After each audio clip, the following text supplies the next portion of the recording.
Leon Edwards taking on Belal Muhammad. And then the co-main event, we have the interim champion, Tom Aspinall versus Curtis Blaydes. Also, key fights on this card. We have Paddy, Pimblett taking on Bobby Green. And then Manel, Kape taking on Muhammad Mokaev. Who do I have winning these mother fights? I'm going to have to go with... What's going on, ladies and gentlemen? It is that time of the week. Final predictions, UFC 304. A very, very, very big card.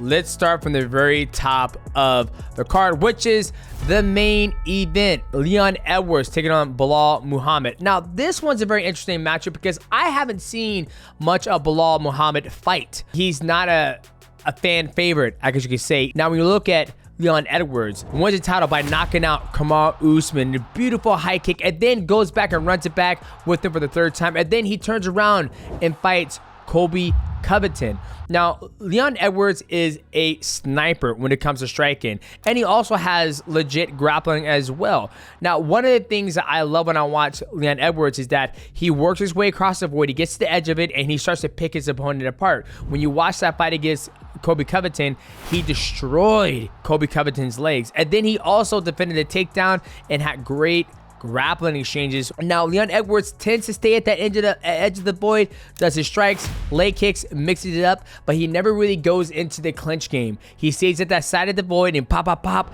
leg kicks, high kicks, push kicks to keep his opponent away from him, and that's what he tends to like to do. Now, Belal on the other side, I think we're going to see him come across the void and get on top of Leon Edwards, because if he stays on the outside, I think Leon Edwards is way too fast, way too athletic, and he will stop Belal on the feet. I just think Belal is not as crisp on the feet as Leon Edwards. Now, the things that Leon Edwards needs to do is what he does all the time.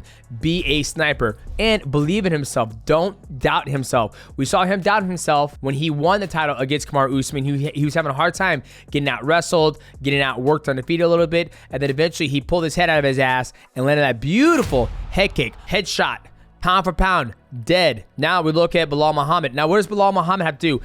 Get on this man like right on rice. That's one thing Colby Covington didn't do. That's one thing Kamaru Usman did very well when they fought the second time and the first time. Third time, he couldn't cross the void and get the takedown and stay on top of him. But if Belal Muhammad can get to him, secure the takedown, pass the guard, look for a submission, force Leon Edwards to make a mistake, get his back, get his hooks in, and look for the choke or ground and pound, then we can see Belal Muhammad become the champion.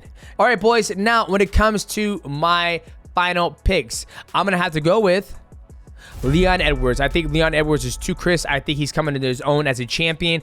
I think his stand-up is too nice. He's a sniper on the feet. I think he's been fighting tougher competition with Kamaru Usman and then Colby Covington. And I don't think Belal Muhammad can go across the void and get his hands or the wrestling on Leon Edwards. Now, ladies and gentlemen, one of the things about UFC 304 is we got prize picks. Now, I'm liking what I am seeing so far in prize picks. And the cool thing about prize picks is you can download this bad boy, play right from your phone. And when you do that, make sure you use my promo code Mighty. They'll match up to $100 of your deposit. So the time of filming this bad boy, we're looking at significant strikes right now with Tom Aspinall, 27.5 significant strikes.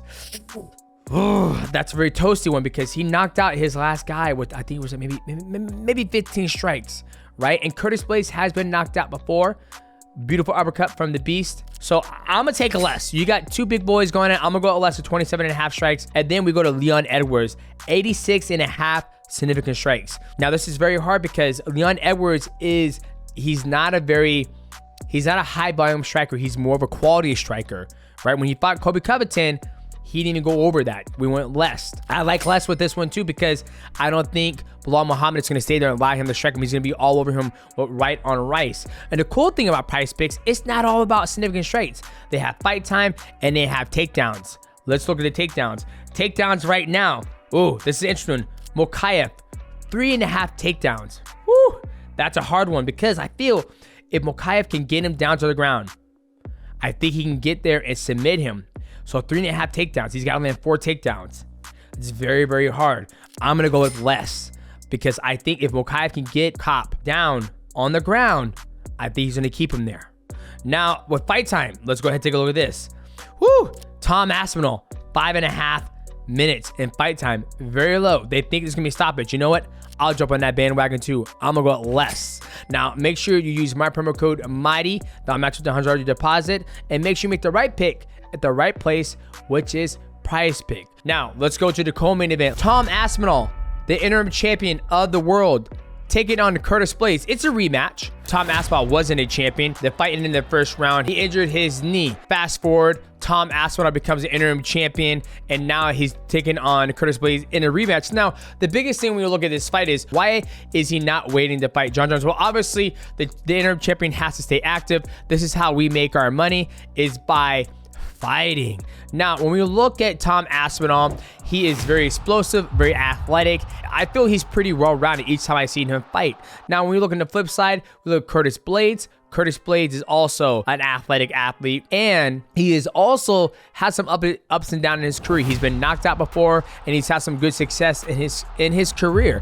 But when I look at this, all I can think about is Tom Aspinall being super athletic and dynamic. So going into that fight with Curtis Blaydes, and it's a rematch. How is his mind going into the rematch? Is his mind going to think about what happened the very first time?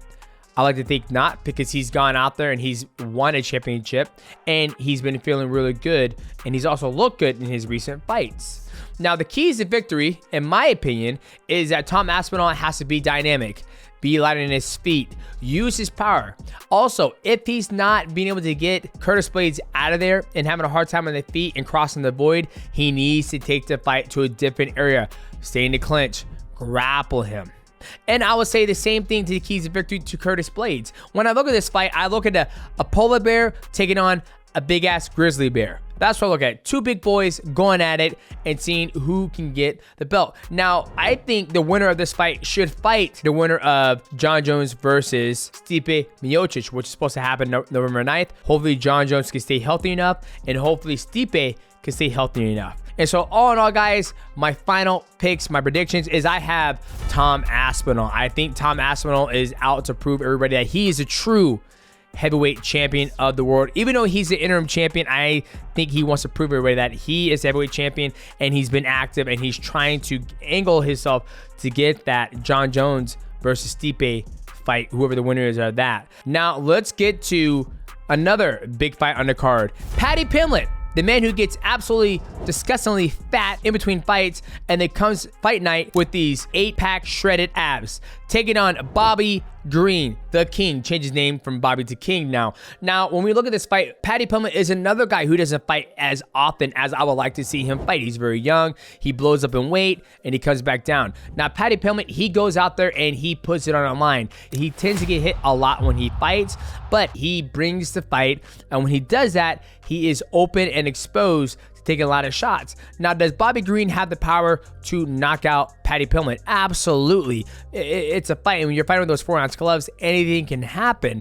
Now, Paddy Pimblett, I would give him, he is the more well-rounded. He tends to go about the fight however way he can get the fight done. Where Bobby Green, we know the man loves to stay on the feet. He loves to fight with his hands down, and he loves to have his opponents overextend and land that right hand and knock out his opponent. Now, when we look at the keys to victory for Paddy Pimblett, we need to see this man be dynamic. We never question the man's cardio because he's got those abs, because you know he has to go through a lot of cardiovascular to get all that fat ass weight off that body.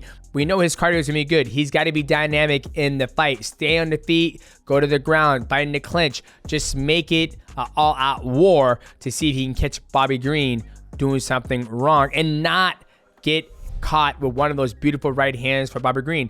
Bobby Green's got to frustrate Paddy Pimblett. He's got to run his mouth in the octagon like he does before. Keep his hands a little bit up higher, because we can expect Paddy Pimblett is going to throw those high kicks. And like I always say, when your hands are down by your hips, somebody throws a high kick, you have two options. You either block it or you get way the hell out. But when I block it, my hands have to come from my hips all the way up for an X block. And Bobby Green's got to frustrate him so he can get Paddy Pimblett come across the void with his hands down and land that crisp check right hand that he always does. You know what? I'm going to go ahead and shoot some salmon in the barrel. I'm going to go ahead and go with Paddy Pimblett. I think Paddy Pimblett, he's refreshed. He cuts all that weight. And I just think he has more ways to win the fight, where Bobby Green tends to kind of go about the fight by trying to knock a motherfucker out, which is, there's nothing wrong with that at all. But I'm not a big fan of his hands being down by his hips. I love King Green. King Green, that's my boy. I love him.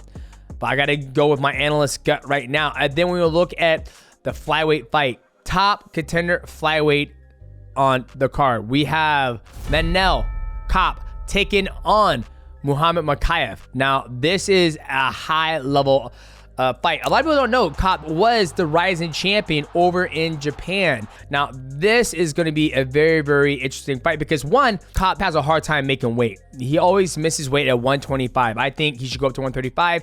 He's probably going to be more explosive, more athletic. Not more athletic, but more explosive, and not going to drain his body to make that 125.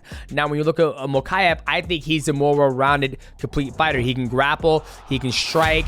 His striking isn't as clean as Kape because Kape has a and he moves, and he has a flying knee. He has a lot of knockouts. He's also knocked out a newcomer to the bantamweight division, Kai Asakura. See, I'm dropping too many names. Y'all can't keep up with your boy. He also knocked him out to become the champion in Rising. So I think we can see a very interesting matchup at 125, and I think the winner of this should fight the winner of Alex Pantoja, who is the reigning flyweight champion right now in the UFC. I think this is a very key matchup because I think one of these guys can have a good performance to bring more eyeballs to the flyweight division, and also a bigger opportunity to bring a better fight to Alex Pantoja. Now, when I look at this fight, I'm going to go with the guy who's more well-rounded. It's nothing against any of these guys. I like both of them. I think they're both excellent flyweight fighters, but I got to go with my gut, and I think Mokaev is going to get it done as long as he comes in healthy. And we also got to hope that Kape makes the weight. He's had a lot of hard times. He's had a hard time in the past making that weight. So, ladies and gentlemen, I hope you enjoyed this breakdown of the final predictions of UFC 304. Make sure you go to PrizePicks, lock in your picks before the fight starts, and also come back here Saturday night where we drop our instant reaction of UFC 304. We'll see you beautiful people at the next one.